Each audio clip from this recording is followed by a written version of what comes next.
మాటే మంత్రం. అవునండి, నేను చెప్పేది నిజమే. మాట మంత్రం లాంటిది.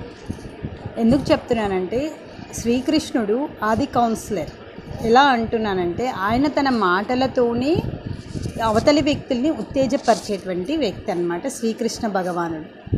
నిరాశ నిస్పృహలతో ఉన్నటువంటి వాళ్ళని ఉత్తేజపరుస్తూ, ఉత్సాహపరుస్తూ, వాళ్ళని చాలా చక్కగా వాళ్ళని అంటే అవన్నీ కూడా వాళ్ళ మనసులో నుంచి పోయి చక్కగా వారి వారి పనులు చేసుకునేలాగా ఉత్తేజపరుస్తారు ఆయన మాటలతో, ఆయన శ్లోకాలతో కూడా.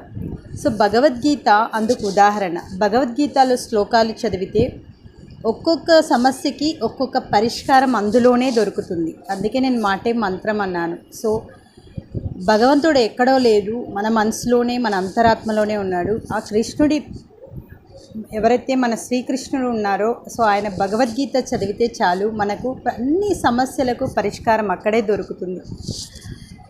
యుద్ధరంగంలో అర్జునుడికి చాలా విషయాలు చెప్తుంటాడు. అంటే చింతించేటువంటి సమయంలో శ్రీకృష్ణుడు ధైర్యాన్ని చెప్తూ కూడా చాలా చక్కని విషయాలు చెప్పారు. సో అలా ప్రతి సమస్యకి పరిష్కారం భగవద్గీతలోనే ఉంటుంది. కాబట్టి ప్రతి ఒక్కరు కూడా భగవద్గీత పఠనంగా చేసుకోండి ప్రతిరోజు కూడా.